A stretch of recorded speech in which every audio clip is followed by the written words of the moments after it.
entre les deux baptisés, enfin ceux qui vont se faire baptiser dans les eaux, on va quand même expliquer ce qu'ils font et ce que c'est que le baptême. Parce que parfois on ne sait pas, et c'est bien qu'on sache ce qu'on fait. Donc ils ont eu déjà une petite préparation, hein, ceux qui vont se faire baptiser. Mais certains d'entre nous vont certainement se poser des questions. Hein. Pourquoi ils font ça? Qu'est-ce que ça veut dire? Moi, je me suis fait baptiser il y a très longtemps.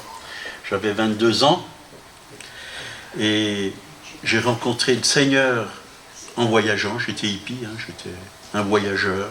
Je cherchais quelque chose. Et à Nîmes, un jour, j'ai rencontré une jeune fille qui m'a parlé de Jésus. Elle m'a dit, Jésus t'aime et il veut venir dans ta vie, il veut t'apporter la paix et te montrer qu'en lui, tu peux vivre une vie nouvelle, que tu peux être vraiment heureux. Je cherchais, hein, je n'étais pas vraiment heureux, j'avais plein de problèmes, je me droguais, j'étais désespéré quand je voyais ce monde, tout me faisait peur. Quand je voyais l'injustice et tout ce qui se passait, les divorces et tout ce qu'il y avait, enfin, pas que les divorces, la guerre et tout ça, quoi. Et je me suis posé des questions. Est-ce que Dieu existe? Et c'est là où elle m'a dit, tu peux le rencontrer si tu ouvres ton cœur et tu lui donnes ton cœur. Et c'est ce que j'ai fait. Et le jour où j'ai donné mon cœur à Jésus, j'ai dit, Jésus, si tu existes, comme tu l'as dit dans la Bible, dans ta parole, comme cette jeune femme m'a parlé de toi, alors viens dans mon cœur et montre-moi si tu es vraiment le chemin, la vérité et la vie.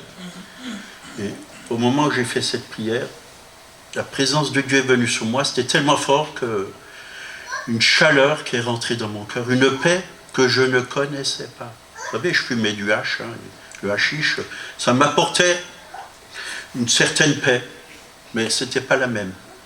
Une certaine joie, mais ça ne durait pas longtemps. Mais là, cette paix, elle est restée dans mon cœur. Depuis l'âge de 22 ans, j'en ai 65 aujourd'hui, elle ne m'a jamais quitté. Et vraiment, j'ai réalisé que j'étais un homme perdu, pécheur, que je n'arrivais pas à vaincre le péché. Je fumais comme un pompier, hein, comme on disait dans le temps. 4 paquets de cigarettes par jour, je fumais du hache, je prenais du LSD, toutes ces choses. Et instantanément, j'étais libéré de tout ça, quoi. Sans besoin de passer par une cure. Et c'était pour moi le vrai Dieu. Et c'était vraiment un miracle. Et pas de manque, rien. Et c'était formidable. Je lisais la Bible et je trouvais dans la Bible qu'il y avait vraiment des paroles qui touchaient mon cœur, qui pénétraient ma vie et qui me faisaient du bien. J'avais soif et j'avais faim. Et un mois après, je me suis fait baptiser d'eau parce que c'était marqué dans la Bible, tout simplement. Et c'est ce que les premiers chrétiens faisaient. Ils s'engageaient par le baptême d'eau, ils laissaient leur vieille vie dans les eaux du baptême pour revivre une vie nouvelle avec Jésus. Et j'ai fait cette démarche publiquement devant les hommes, mais aussi devant le monde céleste, devant les anges, devant Dieu. J'ai fait cette démarche. Alors qu'est-ce que le baptême d'eau? Qu'est-ce que dit la Bible? Celui qui croira et qui sera baptisé sera sauvé. Alors, mais celui qui ne croira pas sera condamné. Marc 16, verset 16. Et là, j'avais cette certitude que j'étais sauvé. Dès maintenant, où j'ai accepté Jésus, j'étais sauvé. Le jour où je meurs, mon esprit va directement au ciel. Mon âme, mon esprit va directement au ciel. Mon corps retourne dans la poussière. Il était tiré de la poussière, il retourne à la poussière. Mais le vrai moi, mon esprit et mon âme, va aller auprès du Seigneur. Et il est déjà aujourd'hui auprès du Seigneur, bien sûr, parce que je suis en contact et en communion avec lui chaque jour, à chaque instant. Donc le baptême d'eau, c'est un commandement de Jésus. Acte 2, verset 28. Hein.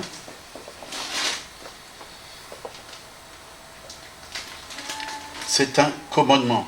Celui qui a mes commandements et qui les garde c'est celui qui m'aime.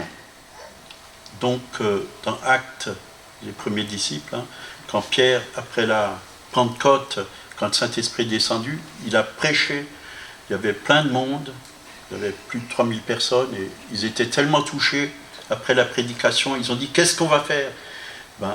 Il leur a dit, de croire au Seigneur Jésus, hein, qu'ils se convertissent, qu'ils se repentent de leurs péchés, et c'est ce qu'ils ont fait, hein, et qu'ils se fassent baptiser. Et je crois que c'est important d'obéir à ce commandement, de se faire baptiser. Jésus lui-même, il est passé par là. Je ne vais pas être très long ce matin, mais en gros, je vais vous dire ce que c'est que le baptême. Donc, qui doit être baptisé? Comme on l'a lu, celui qui croira. Donc, la foi. Il faut croire. Il faut avoir la foi. C'est-à-dire croire que Dieu existe. Et on ne peut pas baptiser quelqu'un qui ne croit pas. Ça, c'est très important. Puis on ne peut pas prendre des décisions pour les autres. Le baptême, c'est personnel. S'engager devant Dieu, c'est personnel. Donc moi, j'ai cru et je me suis laissé baptiser. Comment devrions-nous être baptisés? Donc vous voyez dans la Bible que déjà Jésus, dans le Jourdain, il a été immergé. D'ailleurs, le mot baptisé veut dire immergé, plongé dans l'eau, totalement, de la tête aux pieds. Un baptême, plongé. Et c'est ce que les premiers chrétiens faisaient. D'ailleurs, on était en Turquie l'année dernière, ou cet hiver, je ne sais plus. On était en Turquie, puis on a vu une ancienne église, et il y avait un baptistère.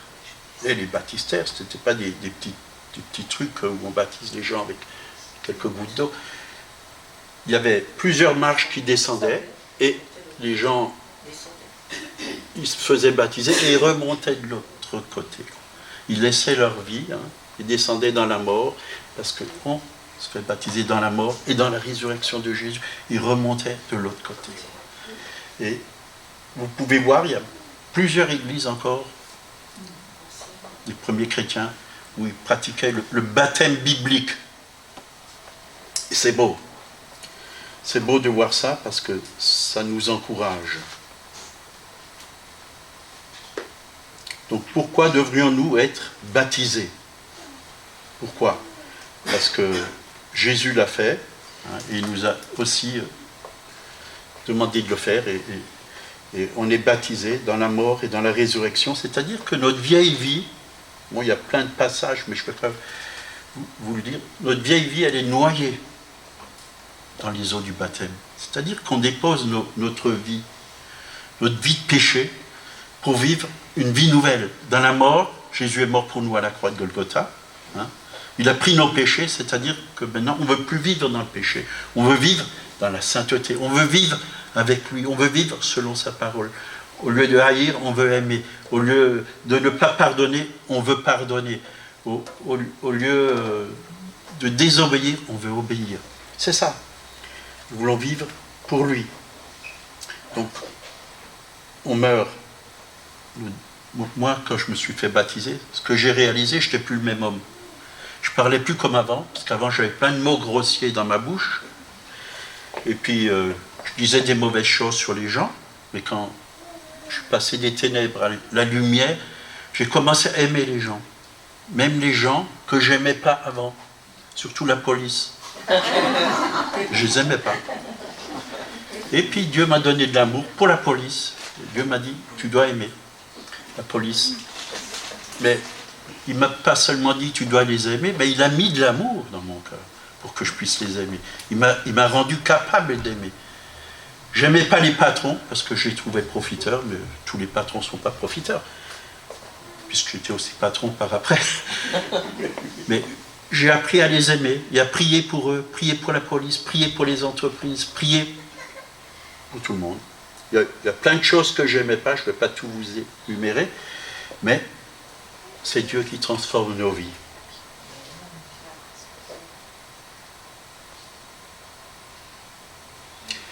Et je pense que c'est c'est bon de se faire baptiser, d'accepter, de faire cette démarche. C'est pas de la religion, mais c'est quelque chose qui se passe dans notre vie quand on se fait baptiser, qui se passe dans notre esprit. On réalise que, voilà,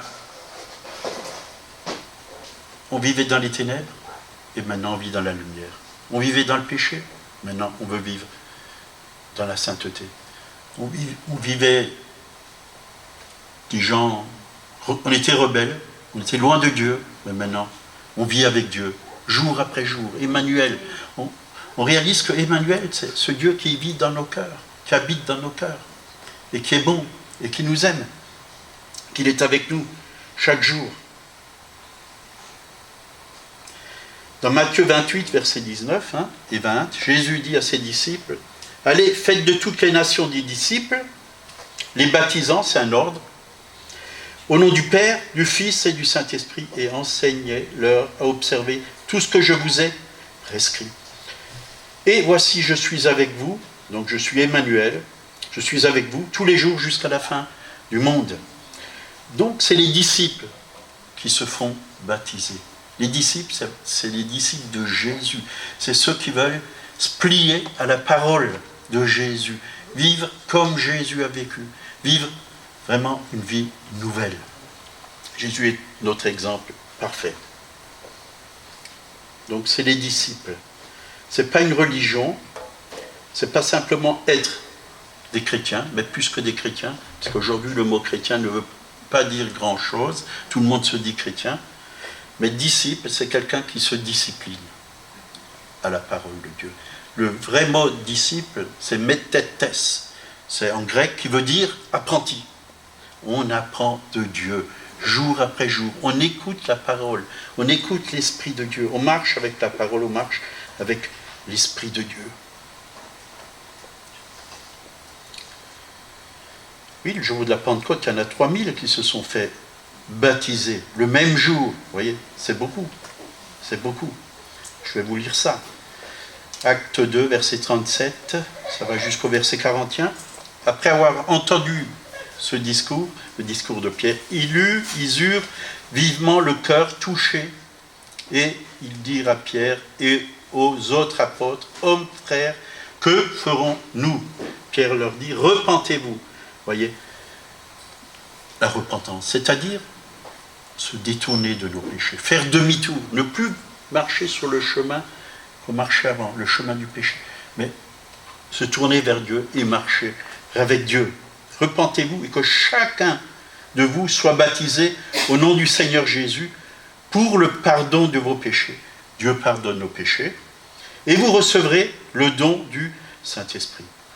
Ça c'est merveilleux parce que le Saint-Esprit nous aide à vivre dans la victoire sur le péché. Ceux qui acceptèrent la parole furent baptisés et en ce jour-là, le nombre des disciples, voyez, pas le nombre de chrétiens, mais le nombre de disciples augmenta d'environ 3000 âmes, 3000 personnes sont venues à Dieu et sont passées des ténèbres à son admirable lumière. De la mort spirituelle, ils étaient aveuglés, ils ne connaissaient pas Dieu. Dieu a ouvert leur esprit, Dieu les a éclairés et ils ont réalisé que Dieu existait, que Dieu les aimait, que Dieu a envoyé son Fils unique, qui est mort sur la croix, pour nous racheter, pour nous sauver. N'est-ce pas merveilleux? Le salut de notre esprit, de notre âme, et du corps, bien sûr, puisque Dieu veut nous sauver entièrement. Et si vous lisez les Actes des Apôtres, il y a beaucoup d'endroits où vous voyez des baptêmes. Des baptêmes. Et les Actes des Apôtres, c'est pas fini, ça continue.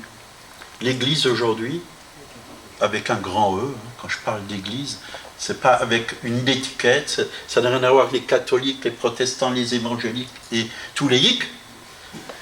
Il n'y a pas de hic. L'Église, c'est ceux qui appartiennent à Jésus.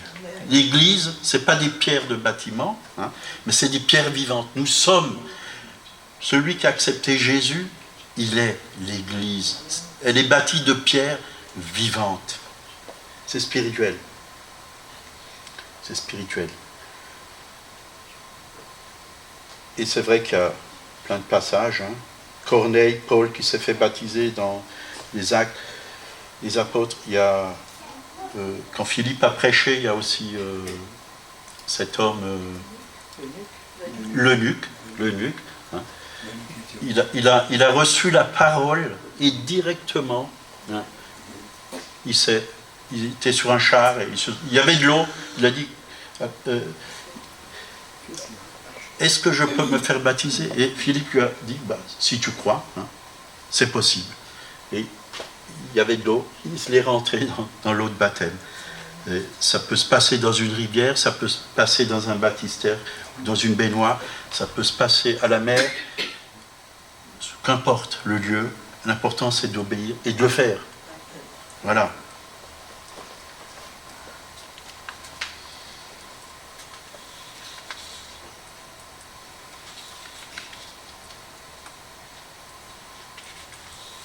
Voilà, je crois qu'on va passer aux actes. Il y a plein de passages qui parlent. Bon, c'est un enterrement, bien sûr. On enterre notre vieille vie et on reçoit une vie nouvelle par le Saint-Esprit de Dieu. Une vie nouvelle. Et c'est un témoignage aussi pour ceux qui ne connaissent pas le Seigneur.